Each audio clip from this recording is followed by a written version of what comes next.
Again, I'm Kevin Stine from NIST. I'm NIST Chief Cybersecurity Advisor, and also I lead our Applied Cybersecurity Division. So really our purpose from that perspective is how do we help take those standards and guides and practices and existing technologies and apply those in different ways to help organizations really solve real world cybersecurity challenges that are affecting their abilities to accomplish their mission and business objectives. So again, Kevin Stine, pleasure to be here today. I'm really excited to be able to talk with you this morning uh, and share our progress and updates and really provide some next steps on our NIST implementation of Executive Order 14028 on improving the nation's cybersecurity. On the logistics note, as you probably heard before, we're going to cover a lot of ground today, so I'm planning to leave plenty of time for questions at the end. So feel free to use that Q&A function in the Zoom platform to share those questions, and we'll try to get to as many of those as we can near the end. Before we get started, I wanted to share a little bit about NIST cybersecurity and privacy purpose, and that really simply put is to help cultivate trust. Cultivating trust in technology through advances in cybersecurity and privacy standards and technology and measurement science. I'd say trust is really that primary ingredient in everything that we do, from producing the diverse types of resources to the very open, transparent, and collaborative processes that we use to help inform and produce our work. And it's also that primary consideration through which we make our decisions as well. We can go to the next slide, please. Perfect, thanks. So that notion of trust is really something that's kind of woven into all parts of the executive order. Really, how do we increase trust and confidence in the products and the technologies that we use and the processes that we implement, across the U.S. federal government, and certainly in the ways we engage with industry and others in the broader community. From an EO perspective, most of NIST's technical leadership responsibilities are found in Section 4 on enhancing software supply chain security. But with that said, you can see there's a whole lot of meat in this executive order, and there are a lot of agencies that have different roles and responsibilities with respect to its implementation. I can say, from a NIST perspective in Section 4, we have a long-standing programs that focus on cybersecurity supply chain risk management and on software quality and security. So this EO really provides a great opportunity for us to leverage all that existing work, identify gap areas in existing standards, guides, and practices, and then work with the community to help address those gaps. And we're going to go through Section 4 responsibilities and the progress we've been making in a good bit of detail over the next 20, 30 minutes or so. But with that said, when you look across the other sections of the executive order, NIST guidelines and other resources are really being drawn upon to help support those other parts, including in Section 3 on modernizing federal government cybersecurity in areas such as zero trust architectures and cloud migrations, taking greater advantage of multi-factor authentication and use of encryption for data at rest and in transit. On Section 6 on standardizing the federal government's playbook for cybersecurity incident response, and Section 8 activities related to log management. So really the expertise and the resources that we bring through our standards, guides, and other example solutions that we work very closely with industry on are being brought to bear to inform all different parts of this executive order, which, as you likely know, is both very ambitious, but very achievable in its deliverables and expectations. So we've been thrilled to be a part of this since the very beginning, working alongside both other agencies as well as industry to really make some progress. It's not just during this period of implementation, but really something that we can see as sustained progress where we can maintain and improve the state of security over time. So with that, we can go to the next slide, please. Thank you. So a little bit of perhaps a little bit of an eye chart, but this is a timeline that talks about our work at NIST from an EO Section 4 implementation responsibility. Along that timeline, certainly we started with a public workshop in early June. So EO was issued in mid-May, May 12th to be exact. And we started with a public workshop in early June that was really intended to help solicit input from diverse government and private sector, academic, and other stakeholders to help us identify resources, that could support the development and implementation throughout all of Section 4. And we'll go through each of these in a little bit more detail, but know that that initial workshop and really that initial call for position papers provided just a wealth of great information and insights to us to inform our process, to inform the types of deliverables that we've been producing since that EO was issued in May. That input, along with all the industry discussions that we've had, quite frequently over the last several months, and will likely continue, and the different workshops that we hosted at different points, focused on different parts of Section 4 implementation, have just provided such a wealth of great information and insights, and it probably gave us a lot more questions that we need to think about as we're developing our resources. So thanks to everyone that's been working alongside us over the last several months, and appreciate your future involvement as well. So we can go to the next slide. We'll start to dig into a little bit more detail here. One of the first requirements that we had on that timeline beyond hosting that initial workshop, and we can go to the next slide, thanks, was to focus on defining or providing a definition of critical software, and then developing security measures for that critical software. And in this case, this requirement in the executive order really focused on software that the government is using, or that the government will use, that met a certain set of criteria that NIST had to define. Certainly, executive order text did talk about or provide some of those criteria on things that the definition must address, and you can see a few bullets that describe those, taking into consideration things like level of privilege or access, how it accesses networking and computing resources directly or indirectly. Does it perform a function critical to trust? And what is the potential for harm if compromised? So this was a particularly challenging task for us given the diversity of software that the federal government uses, and the diversity of missions and business objectives that we need to achieve, from healthcare related to protecting our systems in environments, different commissions and environments. The use of software is certainly far-reaching within the government. It supports a wide variety of missions and business objectives. So determining what is critical really depends on context. In the case of this executive order, the requirement was such that context was almost secondary. We had to look generally across software that was used across the entirety of the federal government and determine what are some kind of those cross-cutting considerations and characteristics that would be used to help define what is considered critical software, and then as a follow-on task for NIST to engage with the community to develop security measures that federal agencies need to apply to the software that's being used, that is defined as critical software. We can go to the next slide, please. Thanks. Perfect. So here's the definition of critical software that we worked on using, again, very open and transparent collaborative process. Any software that has or has direct software dependencies upon one or more of the components with at least one of these attributes. And then it provides a series of attributes. Again, many of these align closely to the requirement in the executive order. Certainly were informed heavily by our workshops, as well as the position papers, and just a wealth of information from the broader community. So one of the important things that we observed early on is that defining critical software and then applying that definition, given the diversity of federal agency missions and business objectives, was certainly going to be I'd say a contentious, a controversial, certainly a challenging activity or requirement. And we knew that we were not going to necessarily get it right the first time, so to speak. So one of the things that we recommended is, given the complexity of software and the way in which software is used across the federal government today, we recommended a phased approach.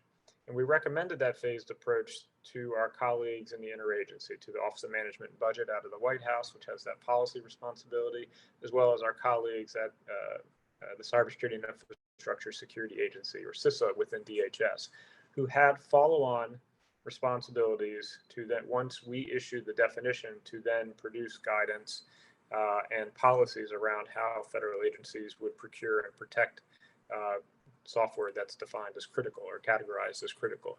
So given that complexity, we recommended a phased approach where the initial approach was really focused on standalone software, kind of on-premise software that has security critical functions or that poses, similar significant potential for harm if it's compromised. Some of the subsequent phases that we recommended would address other categories of software, such as those that control access to data, could be cloud-based or hybrid software, could be software development tools, for example, things that would be used to test software or code repository systems, or supporting the integration of software. It could be software, deployment software or packaging software. It could be components in boot level firmware, for example, and it could be also software components in operational technologies.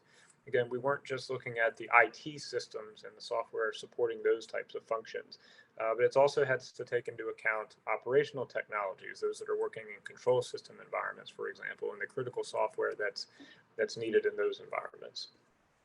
So we knew this would be the downstream implications for this definition and the further implementation of that definition within the executive order, we felt were pretty great.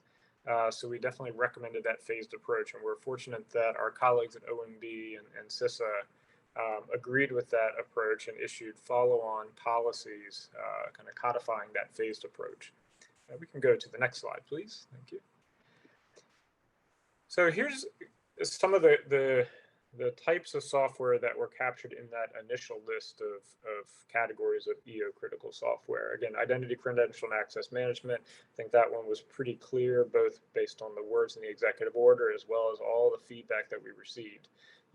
Identity, credential, and access management, or ICAM, really provides that trust foundation for so many of the efforts that we have, not just across the federal government, but certainly in many of your organizations outside the government as well. So it's easier to call there. You can see a variety of other classes of technologies that would kind of fall under that initial implementation phase for critical. Again, these classes of technologies, each one of those in and of themselves captures many different types of products. And that was a responsibility, one of the follow-on tasks from OMB and CISA, to essentially distill these categories down to the actual products that agencies are purchasing, either have or could be purchasing in the future. So having that product list that would be designated as critical software. Certainly that implementation continues. The early policies have been issued, but that implementation continues. So we can go to the next slide, please. So our follow-on task, if you will, is once we define critical software, let's identify, and this was directed, again, working in collaboration or in conjunction with other agencies, to identify security measures that would need to be applied to that critical software. So again, specify those key security measures for software, for systems, and for people. Again, not exhaustive. So we took that approach, again, using those early position papers and the outputs of a workshop, and we divided those security measures into objectives, measures, and then provided links to existing resources. Some of those are NIST and other government resources, but certainly we recognize that there are many industry resources that provide great value there. We can go to the next slide. And here we provide kind of that top line, the objectives that align to the security measures for critical software. And we tried to limit it to a set of 5 objectives. You can kind of see these on the slide here. And over to the right side, right portion of the slide is just one illustrative example from objective 1, where one of those security measures is focused on using multi-factor authentication that is verifier impersonation resistant for all users and administrators. And we provide a collection of, in this case, NIST resources that align to help an organization achieve that particular security measure. So again, leveraging existing tools like the cybersecurity framework, like controls out of Special Publication 853 Rev 5, the current set of security and privacy controls that could be brought to bear to help inform an organization's implementation of capabilities to achieve the security measures. And again, the security measures are kind of aligned around these 5 kind of outcome-focused objective statements there. You can go to the next slide, please. So along a very similar timeline in the executive order, where we had to define critical software and then develop the security measures for critical software. Again, along that same timeline, we talked a little bit earlier about a very ambitious but achievable timeline for these requirements in the executive order. NIST had to develop and publish guidelines that recommended minimum standards for vendors' testing of their software source code. And this was something that was directed to NIST, working in consultation with our colleagues at the National Security Agency, or NSA. This was a great kind of collaboration, a great partnership over several months to develop the guidelines that we issued in mid-July timeframe, if I recall the timeline correctly.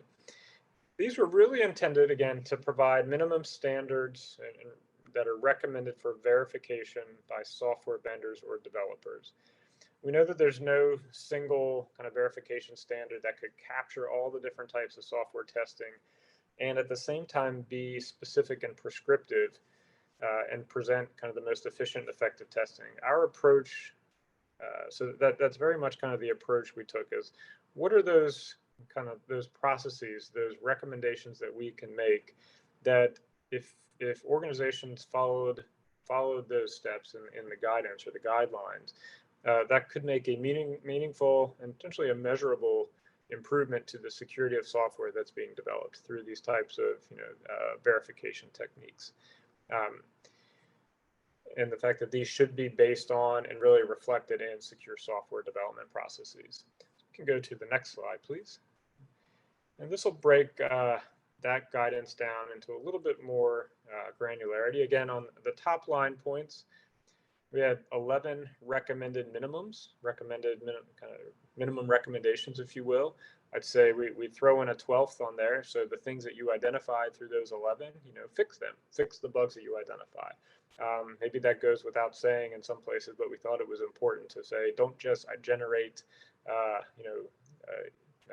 issues that you identify through these processes. Let's put that new information to good use and fix those in a way that's going to meaningfully improve the quality and the security of your software.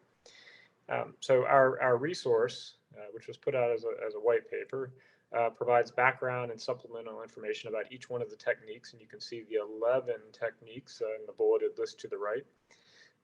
These do go beyond just software verification, so it would be important to focus on security of the software development processes and development environment. Talk a little bit about installation and operation, as those certainly have an impact on the security of software and how that's being deployed. And provide additional information on software assurance techniques. I think many of the recommended practices and techniques that are listed here are probably commonplace in some environments, in some organizations, maybe not so much in others. So we felt it was important to kind of capture these, kind of codify these, and provide, wherever possible and appropriate, automated and manual techniques to help you achieve these outcomes and achieve the intended results from applying these types of techniques. So we can go ahead to the next slide, please. So again, when you look at it, if you've taken the time to read Section 4 alone, there's a lot of requirements and directives in Section 4. I'm going to skip around in some of these. I think many of them are kind of clustered together in different themes. So we've talked about critical software. We talked about our guidance for software verification. I want to talk a little bit about enhancing software supply chain security. And again, this is really, I'd say, the overarching theme of all of Section 4, and it's just dissected in a lot of different ways. So we can go ahead to the next slide. Perfect, thanks. So Section 4C directs NIST to publish preliminary guidelines for enhancing software supply chain security. our intent from that point, because we knew that we had existing NIST resources and there were existing resources in industry as well, that we wanted to leverage those existing resources, those existing standards, tools, and recommended practices um, that we could source from, kind of the main body of our draft special publication 800-161 on cybersecurity supply chain risk management. Currently, that document is under revision. We'll talk a little bit more about that document in a couple of slides here. But we also wanted to be able to leverage previous guidance that we had published, that NIST had published in response to this executive order. So again, like I mentioned much earlier on, we had a lot of supply chain security guidance that we've produced. We have a lot of cybersecurity resources. We have a lot of, in some cases, example implementations where we've worked with many of you in industry to help develop those. So we wanted to be able to leverage existing stuff first, including the guidance that's been out there for a while, and then identify, with that information, identify potential gaps either in our guidance or the collective guidance out there. Identify potential gaps between what's currently out there and what's required in the executive order, and then begin to fill those gaps through the Section 4C response.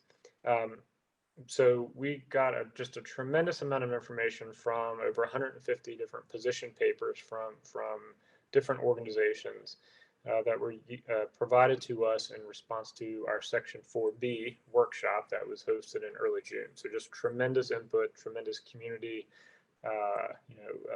involvement to help support, kind of inform our thinking and support implementation of further implementation of our supply chain risk management resources in the context of this executive order.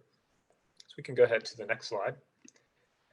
Let's dig into Section 4C a little bit more. And again, the primary deliverable, if you will, we wanted to, again, take advantage of some existing resources. And it just so happened that around the same time as the executive order was issued, we were in the midst, early stages of an update to our cybersecurity supply chain risk management, kind of that foundational resource for that topic, 800-161, revision 1.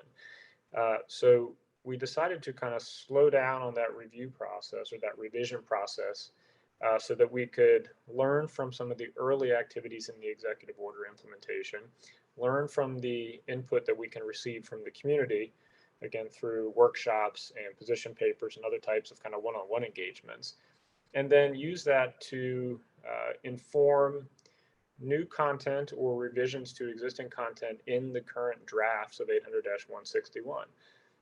And that included taking advantage of the critical software definition and the software verification guidance, and even leveraging some of the discussions and content and things that we received related to cybersecurity labeling for consumers. And we'll talk a little bit more about those later. So about, I guess it was late October, just within the last few weeks, we issued a second draft revision of 800-161. And this was informed by all the past EO deliverables over the last several months. And it was useful to help identify some of the gap areas between our existing guides and the requirements of the executive order. And we tried to include those in 800-161 in a new appendix that talks specifically about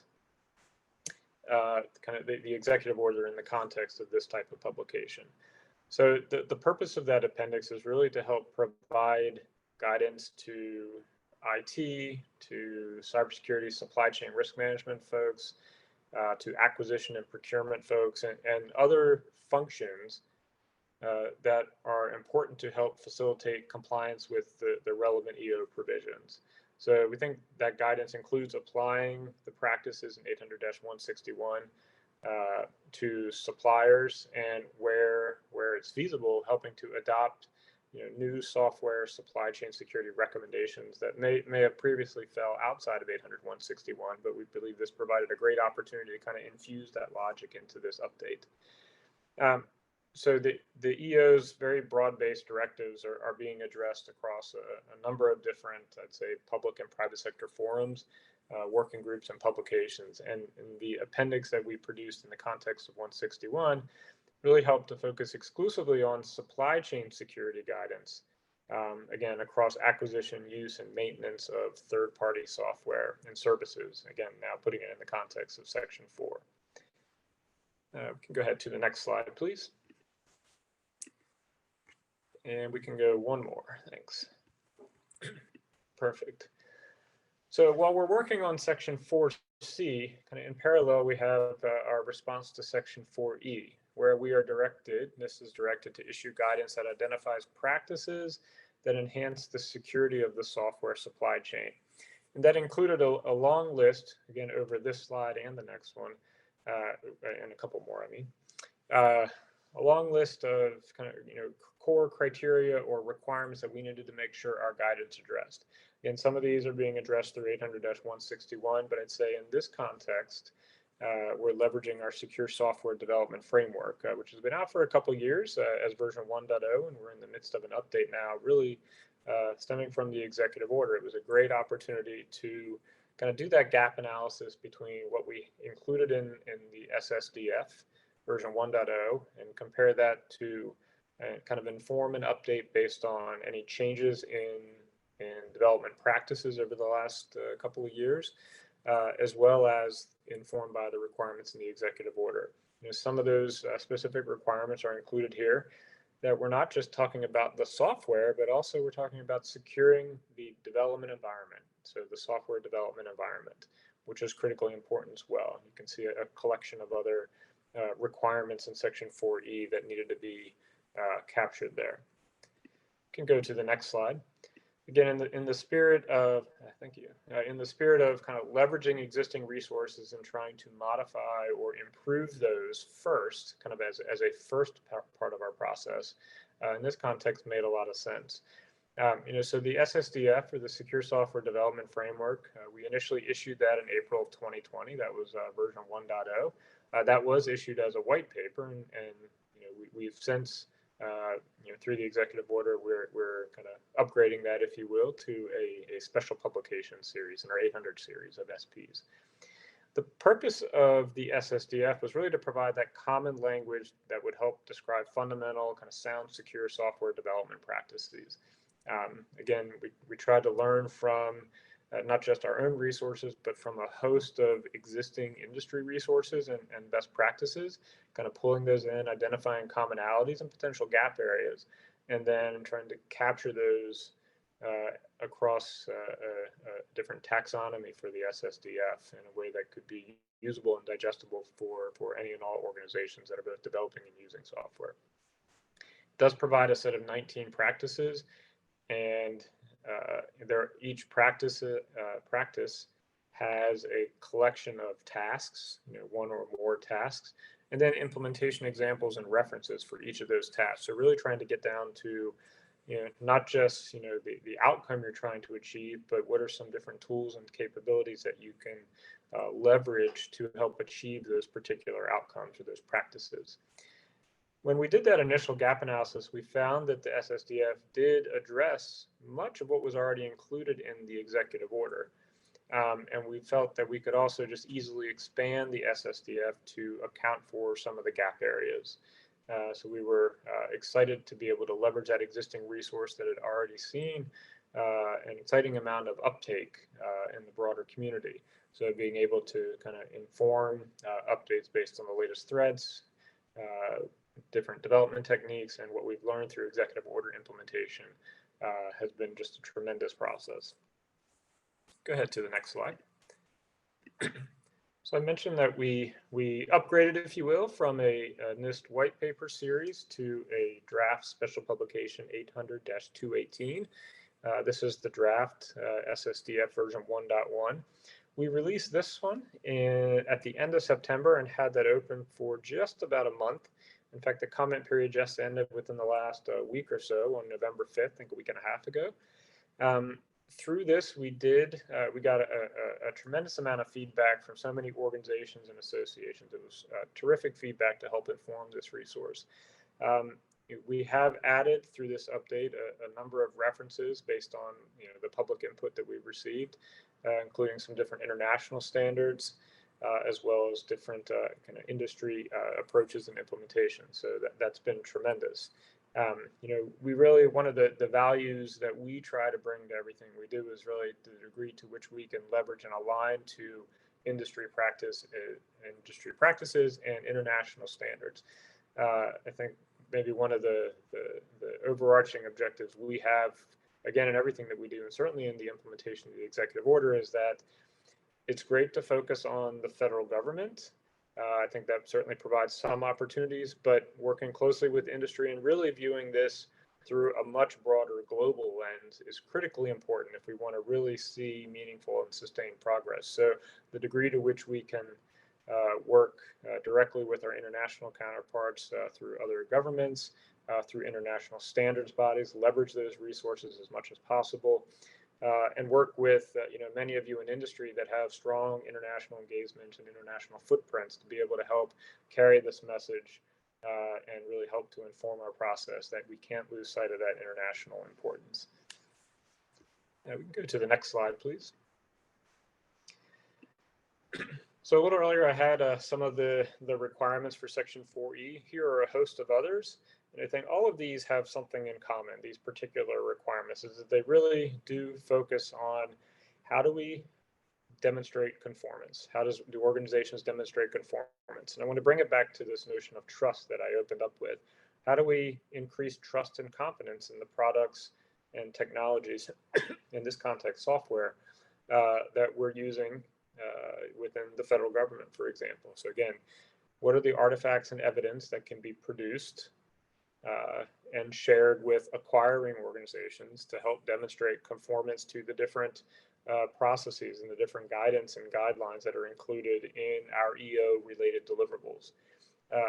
In fact, we just hosted a workshop, just a bit over a week ago, yesterday, I believe, on the 8th of November.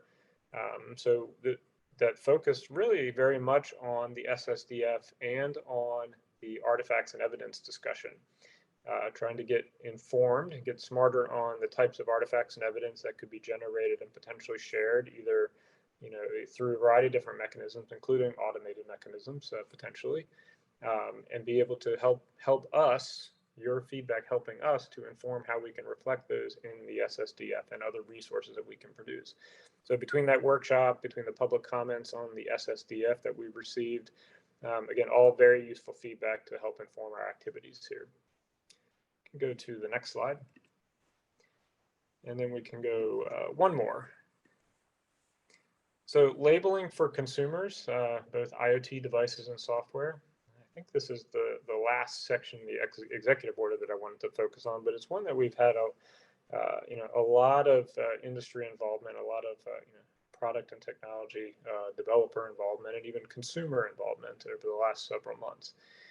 Labeling efforts, think of almost like nutrition labels. Labeling efforts are not new necessarily. There have been other efforts over the years to start those, maybe some more successfully than others.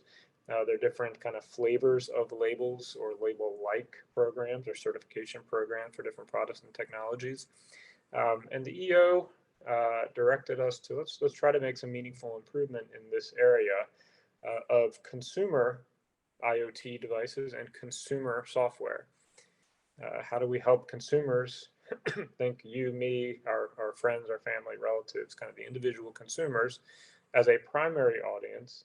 How do we help them make more informed decisions on the products or the software or devices that they purchase? And thinking about those through the lens of cybersecurity. So among other things, the EO directed us to initiate 2 labeling programs on the cybersecurity capabilities of IoT consumer devices and on software development practices. So for our part at NIST, we are not standing up a NIST labeling program. Rather, our focus, we don't have the expertise to do that, if you will. We also don't necessarily have the resourcing to do that. Our approach is to help identify the key elements of a labeling program in terms of minimum requirements, desirable attributes, for example, rather than establishing our own programs. We also recognize there are existing labeling programs out there, some of the common ones, and you may not think of those in terms of IoT or software, but existing programs like Energy Star or WaterSense. How could we potentially, working with those labeling owners, take potential advantage of the different types of criteria that we produce through this open and collaborative process? And could those be, informed or be digested into either all in whole or in part to inform existing labeling structures and processes that kind of have that brand recognition? So over the last several months, we've issued some interim deliverables to help us along this journey and bring everybody along with us. In August, we released for public comment a white paper that suggested a draft set of potential baseline security criteria for IoT devices. If you track our IoT cybersecurity work, that tried to leverage existing IoT resources we produced in our 8259 series documents, including the baseline core capabilities for IoT cybersecurity. In addition, there's manufacturers and distributors and government agencies and consumers and others were asked to submit 1 to 2 page position papers that provided suggestions and feedback to help inform a workshop that we hosted in early September. And again, that was focused on the software side of things, on the consumer software labeling. And in mid-September, we hosted a workshop, a virtual workshop, where those position papers, as well as the comments that we had received on the baseline security criteria for IoT devices, were discussed, and we've continued to make improvements there. We can go to the next slide, please. So our approach here, again, has been very open and transparent and collaborative. We try to be inclusive of all voices, and there are a lot of voices in this space, including the consumer advocates and representatives. I think I talked a little bit about most of this here, but again, our intent is to help develop those criteria and desirable attributes as opposed to standing up our own program. Be able to leverage the experiences of others, both existing labeling programs, maybe in different sectors today, but also other international approaches. For example, frequently the Singapore IoT labeling model is brought up as one that is of interest. So we've certainly engaged with our international counterparts to understand their thinking and the progress they've made to help inform the approaches that we take. We can go to the next slide, please. Perfect. So again, in the context of labeling, a number of activities to date, there's always a lot of consultation with diverse stakeholders. That's how we get smarter and understand some of the opportunities as well as potential challenges and pitfalls to be aware of. We've conducted a landscape review of existing labeling and conformity assessment initiatives, both nationally and internationally. We've looked at different standards as well as different IoT device labeling schemes that exist today. Had that call for papers. We got a lot of comments on our draft baseline document for IoT. We hosted a public workshop a few weeks ago, or a couple of months ago, I should say. And then we have since published draft criteria for consumer software labeling. That was just a week or two ago. And those comments are going to be due on December 16th. So we certainly hope you're able to review those and provide us some great feedback. Next slide, please. So again, what's coming up on labeling? Again, love to have your feedback on all of the resources we put out so far, certainly on both IoT and on the consumer side. Still got a little bit of time there, so we're eager to get those. Based on the executive order, we will publish the final criteria for IoT devices and for consumer software by February of 2022. So that date is hard-coded in the executive order, so it's hard-coded in our minds as well. So we'll make sure we hit that date in the next few months. All along the way, we're going to continue to consult with folks, including when we put out different deliverables, just to kind of get sanity checks from folks and to make sure that the words we're putting on paper and the criteria we're producing are things that actually will be meaningful and will resonate with the broader community. Shortly after, I think it's three months roughly after we issue the final criteria, we are going to issue publish what we're calling a final report. This was called out in the executive order as well, on potential uptake of the criteria, opportunities we see, and maybe some of both the opportunities and challenges that could help to incentivize greater use of those criteria towards kind of functional labels for these types of technology platforms. With that, let's go to the next slide. Just a couple more here I wanted to touch on.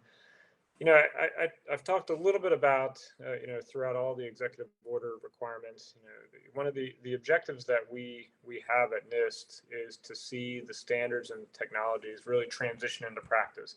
How can we produce, our standards and guidelines, but also work with, the broader community to produce tools and capabilities that can be picked up by the practitioners and used in meaningful ways to help them better understand, manage, and communicate risk in the context of their missions and business objectives. I think one of the most visible and engaging parts of our NIST program that has that laser sharp focus on practical application of standards and technologies is at our National Cybersecurity Center of Excellence. We're fortunate to have many industry partners and collaborators and many in the interagency that have come and worked with us here to really help not create standards through the NCCOE, but rather apply those standards to current challenges and really help to identify, excuse me, how can we use those best practices and those commercially available technologies that are available today to produce example solutions to help solve some of these challenges.